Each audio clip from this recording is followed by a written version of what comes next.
Hello guys, welcome back to my channel biology pride. तो आज हम करेंगे इसका सेकंड पार्ट, चैप्टर नंबर 10 का, माइक्रोब्स इन ह्यूमन वेलफेयर। तो सेकंड पार्ट में माइक्रोब्स इन इंडस्ट्रियल प्रोडक्ट से हम स्टार्ट करते हैं। तो इसमें क्या आएगा, इसमें पहले ओवरऑल बता देती हूँ। इस वाले पैराग्राफ में होगा क्या कि जो माइक्रोब्स हैं वो हमारी हेल्प करेंगे इंडस्ट्रियल प्रोडक्ट्स बनाने के लिए। वो कैसे करते हैं, हाउस होल्ड वाला मैंने बता दिया था, अब इंडस्ट्रियल वाला बताती हूँ। Even in industry, microbes are used to synthesize a number of products valuable to human beings. Industrial level पर भी, लार्ज लेवल पे भी, जहाँ पे लार्ज लेवल पर सप्लाई होती है वहाँ पर भी माइक्रोब्स काफ़ी यूज़फुल हैं। कैसे? जैसे beverages, antibiotics are such examples हैं इसके। ठीक है, बेवरेजेस और एंटीबायोटिक्स इसका आगे है पूरा। ठीक है, production on industrial scale requires growing microbes in very large vessels. अब देखो, इंडस्ट्रियल लेवल पे बना रहे हैं, ऑब्वियसली लार्ज वेसल्स की ज़रूरत होगी, लार्ज बर्तन की ज़रूरत होगी, आम भाषा में बता रही हूँ। तो उसे हम फर्मेंटर्स कहते हैं, जहाँ पे हम माइक्रोब्स का यूज़ करते हैं, माइक्रोब्स ग्रोथ कराते हैं किसी पर्टिकुलर इंडस्ट्रियल प्रोडक्ट बनाने के लिए। उसे हम उन लार्ज वेसल्स को हम फर्मेंटर्स कहते हैं। तो फर्मेंटेड बेवरेजेस, इसमें microbes specially yeast has been used from time immemorial for the production of beverages like wine, beer, whisky, brandy, rum. Microbes का यूज़ करेंगे, स्पेशली यहाँ ईस्ट का यूज़ करेंगे। ईस्ट भी तो माइक्रोब है ना, तो ईस्ट का यूज़ करेंगे हम इन सब चीज़ों को बनाने के लिए। बेवरेजेस कहते हैं जिसे हम। For this purpose the same east Saccharomyces cerevisiae used for bread making and commonly called beaver's yeast. It is used for fermenting malted cereals and fruit juice. क्या होगा, हम इस ईस्ट का यूज़ करेंगे जिसका नाम है Saccharomyces cerevisiae, जिसे हमने पिछले ब्रेड मेकिंग में भी यूज़ किया था एज ए ईस्ट, और उसको हम बेकर ईस्ट या बीवर ईस्ट भी कहते हैं। तो इसका यहाँ पे फंक्शन कैसे है, यूज्ड करेंगे हम इसको फर्मेंट करने के लिए malted cereals and fruit juice, और फाइनली टू प्रोड्यूस इथेनॉल। ठीक है, इसकी मदद ले लेंगे हम। और एक क्वेश्चन आता है कि कौन सी ऐसी बेवरेजेस हैं जो विदाउट डिस्टिलेशन प्रोसेस से बनाते हैं या विद डिस्टिलेशन प्रोसेस से बनाते हैं। तो wine and beer are produced without distillation, whereas whiskey, brandy and rum are produced with distillation process या by distillation process। आगे एंटीबायोटिक्स करते हैं।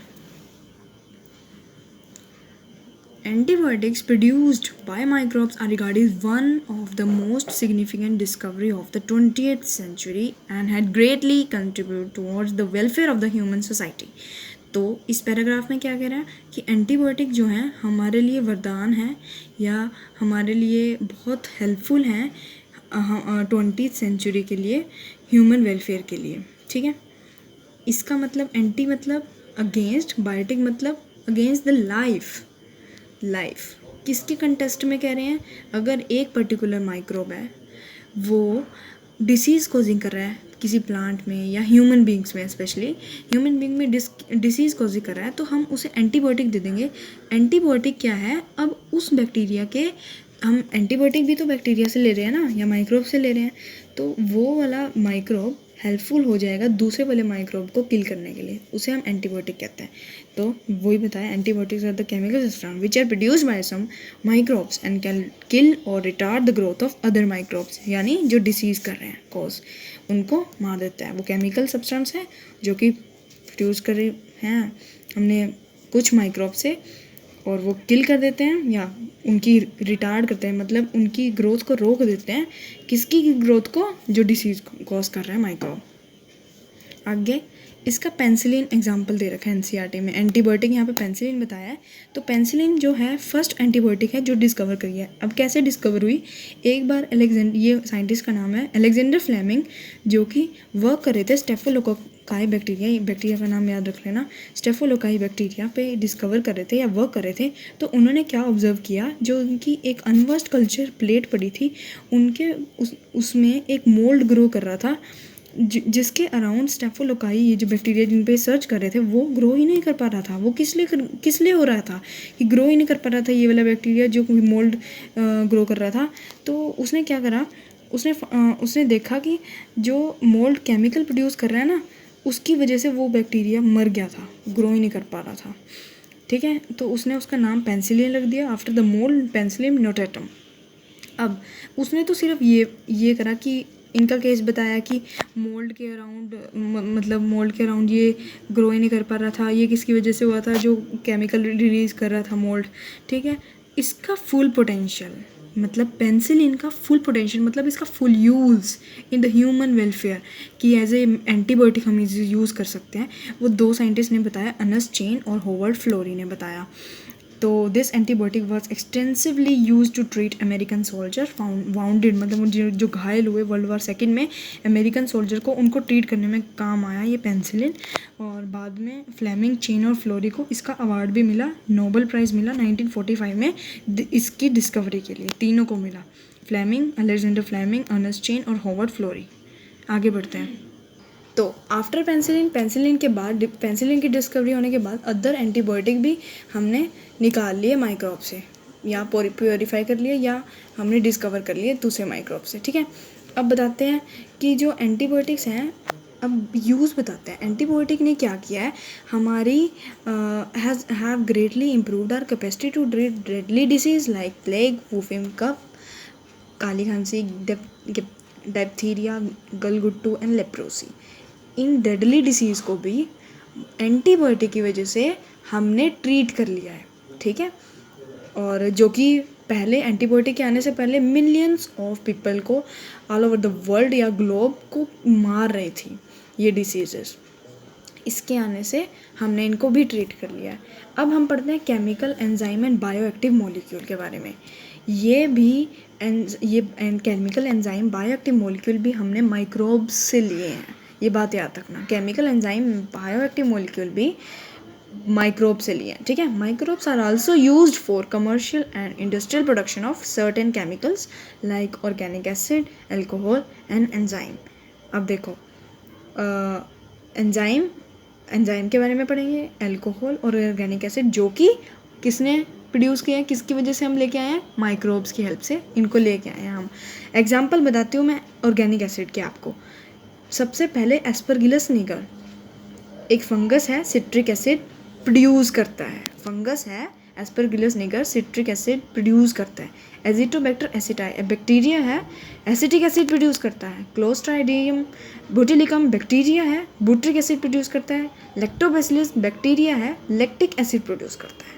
ये ऑर्गेनिक एसिड के एग्जाम्पल हैं, और जो किसकी वजह से आए हैं, इन सब माइक्रोब्स की हेल्प से। ये एक फंगस है, बाकी के तीनों ये बैक्टीरिया हैं, ये बात याद रखना। एस्परगिलस निगर, इसको याद कैसे करो कि क्या क्या सक्रीट कर रहा है कोई, या क्या किससे क्या प्रोड्यूस हो रहा है।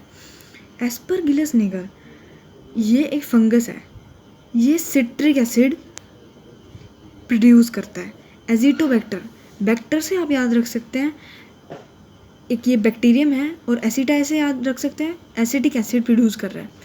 क्लोस्ट्राइडियम बुटिलिकम बैक्टीरिया है, और बुटिलिकम से आप याद रख सकते हैं, बुट्रिक एसिड प्रोड्यूस कर रहा है। लैक्टोबैसिलस जो कि दही में पाया जाता है, बताया था कर्ड में पाया जाता है, वो बैक्टीरिया है। और लैक्टिक एसिड, लैक्टो से आप लैक्टिक एसिड प्रोड्यूस कर सकते हैं, मतलब ऐसे आप याद रख सकते हैं। अब ईस्ट के बारे में, ईस्ट वही आ गया सेम, सैकेरोमाइसिस सर्विसाई, जो हमने बेवरेजेस बनाने में जो ईस्ट यूज़ किया था, फाइनली क्या बनाता था, वो इथेनॉल बनाता था, जो बेवरेजेस में होता है। अब ये हो गया हमारा पार्ट ऑर्गेनिक एसिड प्रोड्यूस करवाने का। ये छोटा सा पार्ट बस ईस्ट का पास हमारा अल्कोहल का हो गया, यहाँ लिखा हुआ मैंने, यहाँ पे अल्कोहल का पार्ट हो गया। अब देखो माइक्रोब्स अब बाद में स्टार्ट होते हैं, अब ये स्टार्ट होते हैं एंजाइम, फिर लास्ट पैराग्राफ में स्टार्ट होते हैं हमारे बायोएक्टिव मॉलिक्यूल। अब एंजाइम देख लो आप, एंजाइम देखो दो ही हैं। Microbes are also used for the production of enzyme. Lipases are used in the detergent formulation, और ये लाइपेसेस भी एक एंजाइम है जो कि हमारे माइक्रोब से प्रोड्यूस कराते हैं, वो रिमूव कर देते हैं ऑयली स्टेन्स को। और जो आपने नोटिस किया होगा, जब हम बाज़ार से कोई बोल्टेड फ्रूट जूस लेके आते हैं, वो क्लियर अपीयरेंस में क्यों होता है, क्योंकि हम उसमें पेक्टिनेज और प्रोटीएज एंजाइम यूज़ करते हैं। बाकी यही बताया, ये एंजाइम में और कुछ नहीं है। अब बायोएक्टिव मॉलिक्यूल की बात करती हूँ, ये इंपॉर्टेंट है। Streptokinase produced by the bacteria bacterium Streptococcus, याद रख सकते हो आप, स्ट्रेप्टोकोकस, स्ट्रेप्टोकाइनेज, स्ट्रेप से याद रख सकते हो, कोकस से बैक्टीरिया से, और काइनेज प्रोड्यूस किया है, मॉडिफाइड कराया में इसे genetic engineer and it used as a clot buster for removing clot from the blood vessels of the patient. अब देखो मेरी बात सुनो,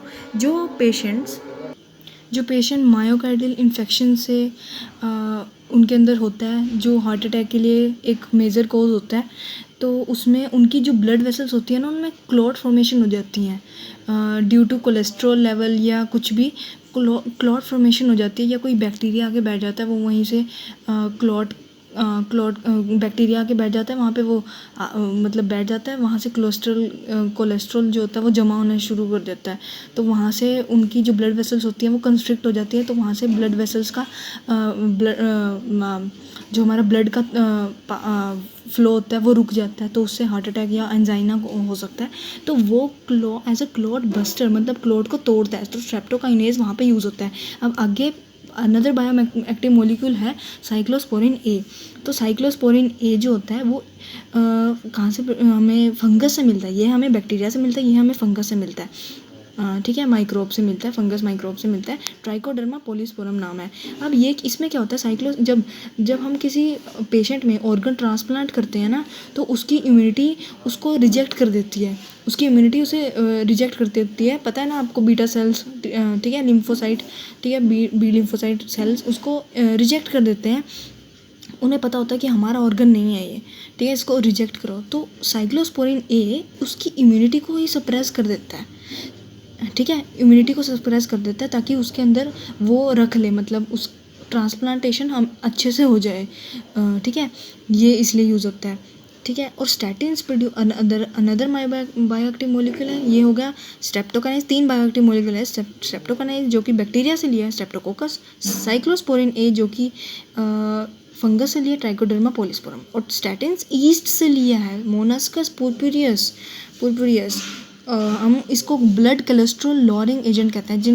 ये पता कैसे एक्ट करता है, जैसे कोई एंजाइम रिस्पॉन्सिबल है जो कि कोलेस्ट्रॉल लेवल को बढ़ा रहा है, तो ये कैसे एक्ट करता है, उस एंजाइम को इनहिबिट कर देता है जो कि कोलेस्ट्रॉल के लिए सिंथेसिस के लिए रिस्पॉन्सिबल था, उसको लॉर कर देता है, मतलब उसको इनहिबिट कर देता है उस एंजाइम को। तो ऐसे ये as a blood cholesterol lowering agent के लिए।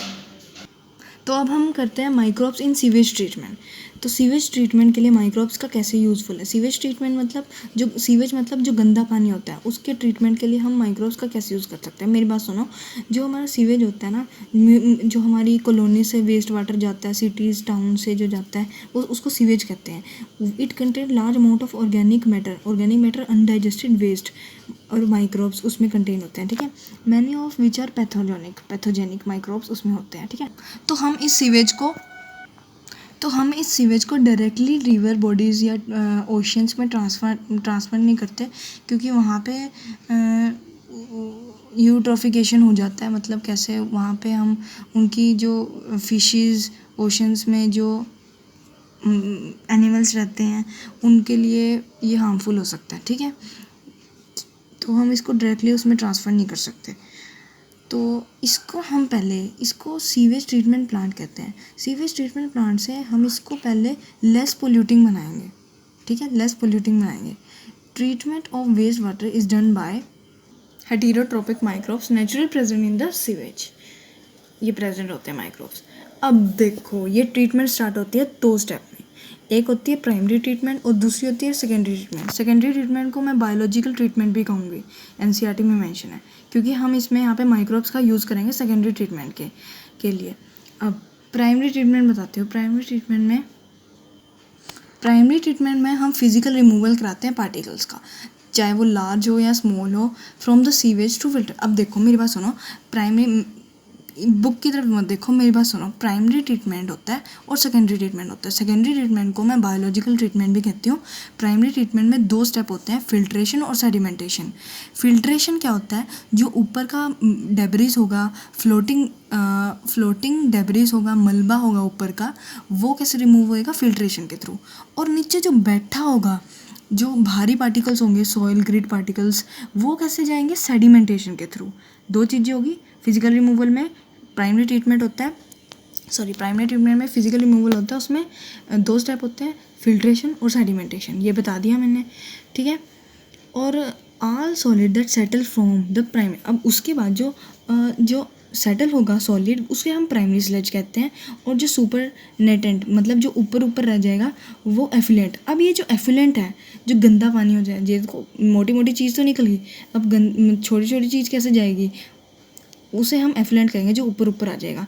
अब एफिलेंट क्या करता है, एफिलेंट कहाँ जाता है, एफिलेंट सेकेंडरी ट्रीटमेंट के लिए पास आउट होता है। एफिलेंट जाता है सेकेंडरी ट्रीटमेंट के लिए, सेटलिंग टैंक्स, आगे जो सेटलिंग टैंक्स होंगे सेकेंडरी ट्रीटमेंट के लिए, वहाँ से जाता है। प्राइमरी सेटलिंग टैंक्स से एफिलेंट जाता है सेकेंडरी ट्रीटमेंट में। अब सेकेंडरी ट्रीटमेंट समझते हैं। अब सेकेंडरी ट्रीटमेंट को मैं बायोलॉजिकल ट्रीटमेंट भी कहूँगी, क्योंकि हम यहाँ पे किसका यूज़ करें, माइक्रोब्स का। अब देखो मेरी बात समझो। अब जो प्राइमरी एफुलेंट है, जो प्राइमरी ट्रीटमेंट से एफुलेंट आया, प्राइमरी एफुलेंट, वो सेकेंडरी ट्रीटमेंट के लिए यूज़ होएगा। तो उसमें सबसे पहले लार्ज एरिएशन टैंक्स होंगे, वहाँ पे टैंक्स बने होंगे, जिसमें हम एरिएशन क्यों कहा है मैंने यहाँ पे, क्योंकि वहाँ पे हम एयर पास कराएंगे टैंक्स में हम एयर पास कराएंगे। एयर में क्या होता है, ऑक्सीजन की वजह से वहाँ पे जो माइक्रोब्स आएंगे वो एरोबिक माइक्रोब्स होंगे। ये बात ध्यान रखना। मैं बताती हूँ, सेकेंडरी ट्रीटमेंट में भी 2 तरह के माइक्रोब्स यूज़ होते हैं, एरोबिक माइक्रोब्स और एनारोबिक माइक्रोब्स। एरोबिक माइक्रोब्स कैसे प्रोड्यूस होंगे, due to the presence of air, वहाँ पे ऑक्सीजन होगा, वहाँ पे एरोबिक माइक्रोब्स प्रोड्यूस होंगे। अब एरोबिक माइक्रोब्स क्या करेंगे, वेयर इट इज़ कॉन्टली एजुकेटेड। अब ये जो टैंक है वो मैकेनिकली घूम रहा है, उसमें एयर आ रही है और मैकेनिकली घूम रहा है। ये कॉन्स्टेंटली एजुकेटेड मैकेनिकली से क्या होगा, विग्रस ग्रोथ होगी एरोबिक माइक्रोब्स की। अब एरोबिक माइक्रोब्स, फ्लॉक्स क्या है, कन्वर्ट हो जाएंगे, एरोबिक माइक्रोब फ्लॉक्स में कन्वर्ट हो जाएंगे। फ्लॉक्स क्या, कुछ भी नहीं है। फ्लॉक्स क्या है, कॉलोनीज ऑफ माइक्रोब है, मतलब माइक्रोब्स की क्वांटिटी उस एफुलेंट में ज़्यादा होगी, उस टैंक में प्रेजेंट होते ही, क्योंकि वो टैंक क्या हो रहा है, कॉन्स्टेंटली एडिकेटेड हो रहा है, मतलब घूम रहा है, उसमें जो एफुलेंट है वो भी घूम रहा है। तो वहाँ पे किसका प्रोडक्शन हो गया, क्योंकि एयर भी आ रही है, किसका प्रोडक्शन होगा, एरोबिक माइक्रोब्स का प्रोडक्शन हो गया, ठीक है। अब वो क्या करेंगे, एरोबिक माइक्रोब्स क्या करेंगे, जब वो ग्रो करेंगे तो माइक्रोब्स क्या करेंगे, जो उस एफुलेंट में ऑर्गेनिक मैटर प्रेजेंट है ना, उसको डाइजेस्ट कर लेंगे, कंज्यूम कर लेंगे उसे। जैसे ही ये कंज्यूम हुआ, समझो हमारा जो बीओडी है, यानी जिसे हम बायोकेमिकल ऑक्सीजन डिमांड कहते हैं, एफिलेंट का, वो कम हो जाएगा। और इसे क्या कहते हैं, जिसको नहीं पता बीओडी क्या होता है, BOD refers to the amount of oxygen that would be consumed if all the organic matter in 1 litre of water were oxidised by bacteria, ठीक है। उसका एक पानी का और सीवेज वाटर को तब तक ट्रीट किया जाता है जब तक बीओडी रिड्यूस नहीं हो जाती। ये बात भी ध्यान रखना। बीओडी क्या होता है, amount of oxygen that would be consumed if all the organic matter in 1 litre of water. अगर हम 1 लीटर ऑफ वाटर की बात कर रहे हैं, इसको हम पूरे इंडस्ट्रियल लेवल पे नहीं देखते, अगर मैं सिर्फ 1 लीटर ऑफ वाटर में, अब हर एक वाटर का बीओडी लेवल होता है, समझो, हर एक वाटर का बीओडी लेवल होता है कि पानी गंदा है या साफ़ है, वो बताता है। अगर जितना कम बीओडी होगा ना, उतना फ्रेश वाटर होगा, ये बात ध्यान रखना, ठीक है। जितना कम बीओडी होगा उतना फ्रेश वाटर होगा वो, ठीक है। मतलब बीओडी क्या है, देखो मैंने बताया था कि अभी BOD refers to the amount of oxygen है उस वाटर में, ठीक है। ऑक्सीजन किसने ऑक्सीडाइज किया, बैक्टीरिया ने, जो कैसे ऑक्सीडाइज कैसे करा, अगर उसने कंज्यूम कर लिया ऑर्गेनिक मैटर प्रेजेंट उसमें जो था वाटर में, बस सिंपल है। तो BOD is a measure of organic matter. Indirectly BOD भी जो है पता होना चाहिए, BOD is a measure of organic matter present in the water. अब जितना देखो ऑर्गेनिक मैटर कितना ऑक्सीडाइज किया बैक्टीरिया ने, वही बता देता कि अगर जितना ज़्यादा बैक्टीरिया ऑक्सीडाइज करेगा मतलब उतना पता लग जाएगा ना कितना ज़्यादा बीओडी का लेवल था उस वाटर में।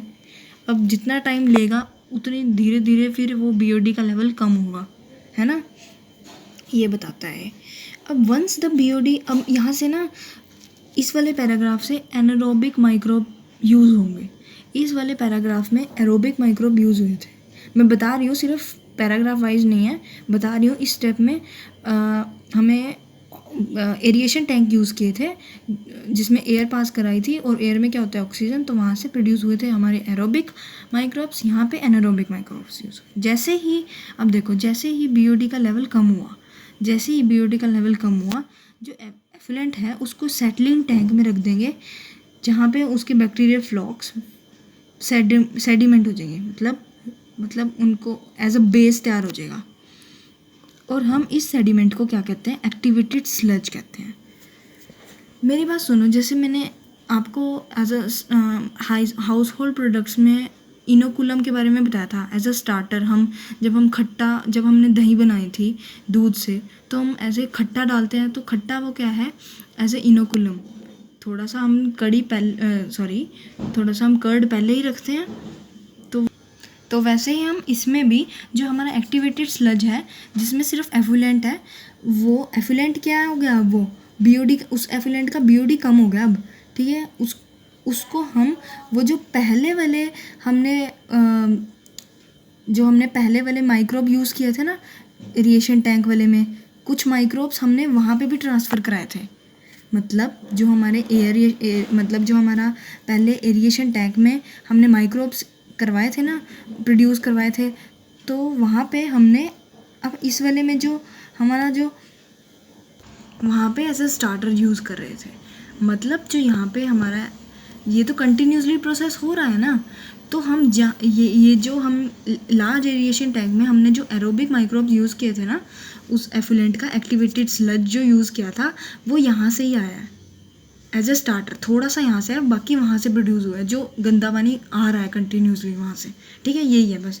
और the remaining major part of the sludge into larger tank में हम सेडिमेंट मतलब उसको ट्रांसफ़र कर देते हैं। जो रिमेनिंग पार्ट है एक्टिविटी स्लज का, किस में ट्रांसफ़र कर देते हैं, एनारोबिक स्लज डाइजेस्टर में। अब इन एनारोबिक स्लज डाइजेस्टर में हम एनारोबिकली बैक्टीरिया को प्रोड्यूस करेंगे। जो गंदे बैक्टीरिया हैं उनको digest the bacteria and fungi in the sludge, जो गंदे बैक्टीरिया है उनको खा जाएगा, ये डाइजेस्ट कर लेगा। जो हम एनारोबिकली बैक्टीरिया प्रोड्यूस करा रहे हैं ना, अब वो जो पानी के अंदर गंदे वाला बैक्टीरिया फंजाई पड़ा होगा उसको डाइजेस्ट कर लेगा। अब इस डाइजेशन के दौरान, ये इंपॉर्टेंट क्वेश्चन है, 8 के एग्जाम में आता है, ये जो during digestion anaerobically sludge digester में जो एनारोबिक बैक्टीरिया है उनके डाइजेशन के दौरान मीथेन, हाइड्रोजन सल्फाइड और कार्बन डाइऑक्साइड की गैस प्रोड्यूस होती है जिसे हम बायोगैस कहते हैं। उसको हम as a source of energy use कर सकते हैं। अब इस वाले एफिलेंट को इस स्टेप के बाद हम डायरेक्टली गंगा या हमारी जो रिवर्स हैं उनमें ट्रांसफ़र कर सकते हैं, ठीक है। अब आगे देखो आप, और इस पैराग्राफ में यही बताया कि हम डायरेक्टली उसको ट्रांसफ़र कर सकते हैं ताकि हमारा जो गंदा पानी है वो डायरेक्टली हमारी प्योर बॉडीज़ में या ओशंस में, रिवर में ना जाए। अब इंडिया की बात करते हैं। Ministry of environment and forest ने इनिशिएट कराया था गंगा एक्शन प्लान और यमुना एक्शन प्लान हमारा इनिशिएट कराया था हमारी यही रिवर्स को बचाने के लिए, गंगा और यमुना को बचाने के लिए। बस यही बताया इसमें। Next part of this video will coming soon. So guys, if you have any doubt please write in the comment section, or please like and do subscribe my channel Biology Pride. Thank you. Have a nice day.